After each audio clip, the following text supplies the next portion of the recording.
Usually, when we think about taking a test, there's this expectation of like mathematical precision. Right, like an exact science. Exactly. You look at an equation, 2 plus 2, you write down 4, and the examiner checks a box. It's binary, it's clean, and frankly, it's really comforting.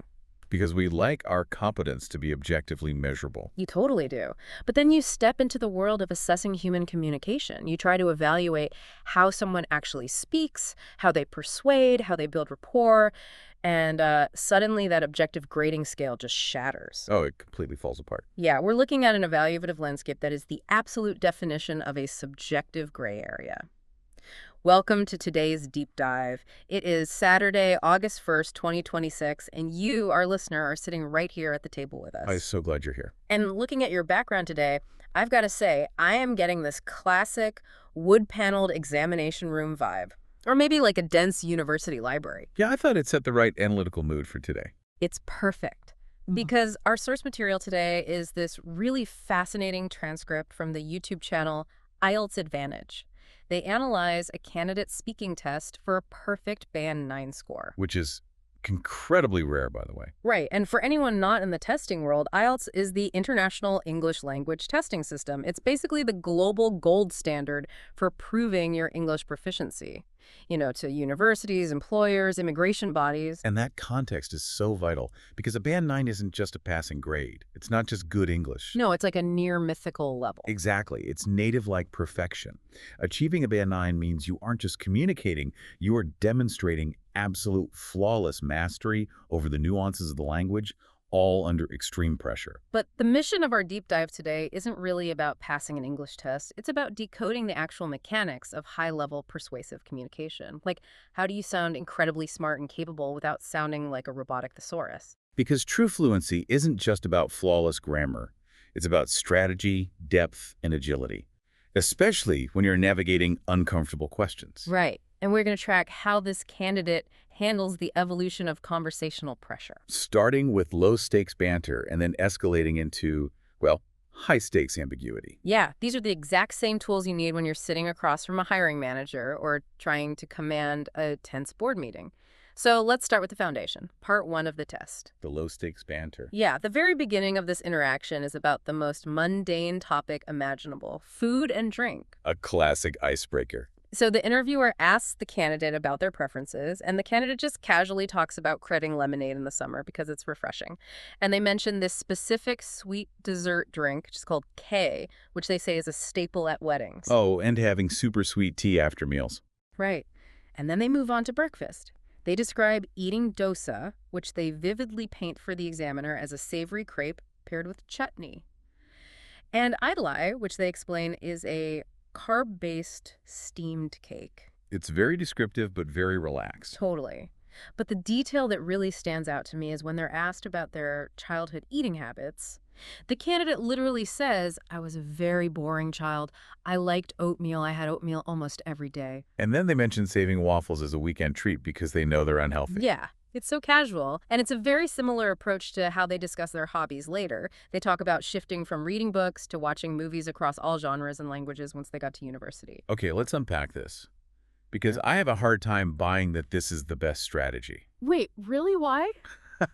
Well, think about it. If you're sitting in a room trying to prove you're a master communicator, doesn't talking about being a boring child who ate oatmeal risk sounding, I don't know, too simple? Oh, I see what you mean. Like, if you want a Band 9, shouldn't you be deploying $10 words right out of the gate? It feels like a jazz musician. Do you really have to prove you can play the simple scales perfectly before the examiner lets you improvise? Okay, that's a great analogy. But what's fascinating here is why this actually works. The examiner noted that the candidate gave some short answers, but they felt entirely natural. Natural is the key word there. Exactly. They didn't sound like a student incapable of speaking. They sounded like a normal person answering a simple question about breakfast. Because authenticity beats forced complexity. That makes sense. If you ask someone what they ate for breakfast, and they give you a rehearsed dissertation on global oat supply chains. You'd think they were a robot. Or just deeply insecure. Right. You prove your conversational agility by matching the context. It lowers the interviewer's defenses and builds trust. So that natural casualness works great for breakfast. But let's move into part 3 of the test where the pressure ramps up. This is where we see the danger of going wide versus going deep. Yeah. Moving from casual chatter to complex, abstract concepts, the interviewer asks the candidate to discuss life and job dissatisfaction. A huge, heavy topic. Massive. And the candidate lists several factors. They bring up work pay, a lack of family time, family affairs, and even body dysmorphia. Wow, that is a very broad list of societal issues. Right. But here's the critical feedback from the examiner. The candidate had a habit of going wide, meaning listing lots of ideas rather than going deep and exploring one idea thoroughly. Because a lack of structure becomes a real liability when discussing abstract concepts. Exactly. The examiner's specific advice was to provide concrete examples. Like, instead of just listing jobs or general complaints, compare the job satisfaction of a dentist working all day to an Uber driver or a legal professional. I'm going to push back on the examiner's advice here, though. Oh, go for it. Isn't going wide just a natural survival mechanism in high-pressure situations? Like, you're terrified. Right. You spread your perimeter wide so they can't say you missed anything. Pay, family, body image, boom, covered. I hear you. While those survival instincts are completely natural, true communication mastery requires anchoring your points. Anchoring them. Yeah, because listing ideas without evidence feels shallow. It's just a table of contents.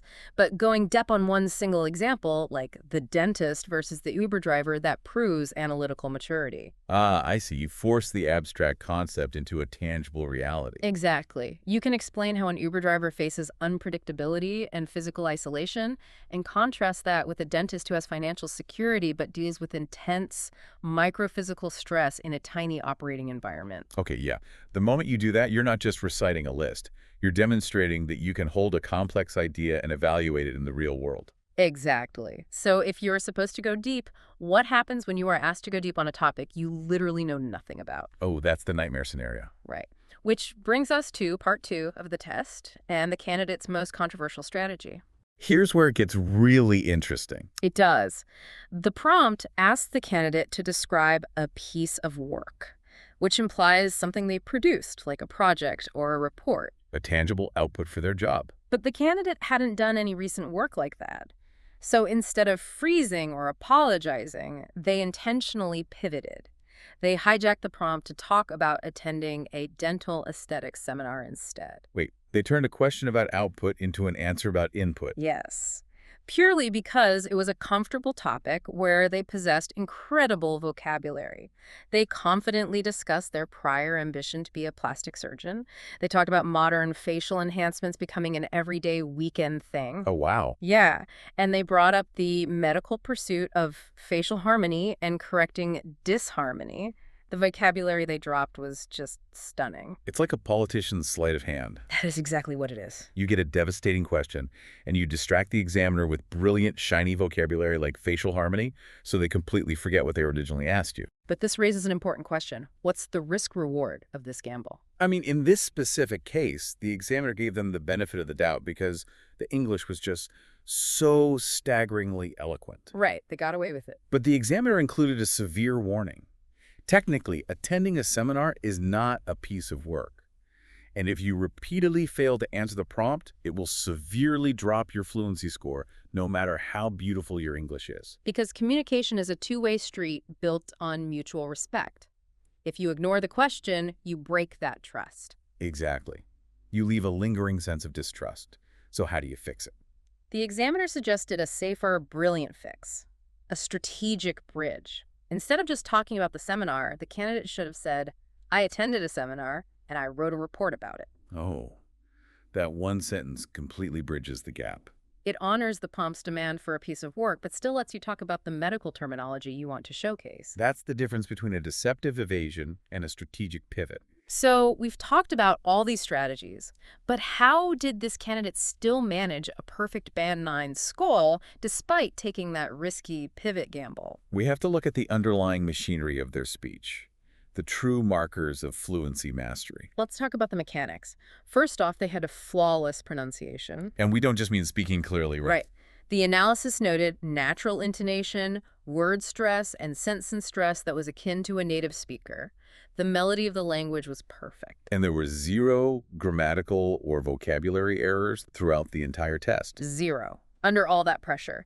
But what I found so cool was their unforced use of high-level idioms. Oh, like what? When discussing ambition, they seamlessly wove in the phrase two sides of a coin. And when comparing a high salary to working with a great team, they called it a double-edged sword. Those are great idioms. But what makes them special here? The cognitive juxtaposition, think about it. This candidate is casually deploying hardcore medical jargon like daily regimen and body dysmorphia right alongside common idioms like two sides of a coin without breaking a sweat. And they weren't just inserted for the sake of showing off. They perfectly fit the context. Exactly. Idioms act as cognitive shortcuts for the listener. Heavy jargon requires the listener to burn mental calories to process it, but an idiom is a pre-packaged concept. Right. It instantly registers as safe and familiar. So by blending the heavy jargon with the idioms, the candidate is actively managing the interviewer's mental energy. It proves that true fluency is actually invisible. It doesn't draw attention to the immense effort operating behind it. The words just become a transparent window to your ideas. So what does this all mean for you, our listener? Because these aren't just tricks for passing the IELTS exam. No, not at all. These are the exact same tools you need for a high-stakes job interview, a tense board meeting, or even just telling a compelling story at a dinner party. First, ground your arguments. When faced with abstract problems, don't just list things wide. Go deep.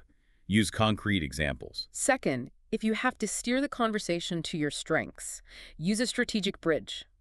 Don't just ignore the prompt entirely. And let your vocabulary fit the context organically. Balance your high-level jargon with natural idioms so you don't exhaust the room.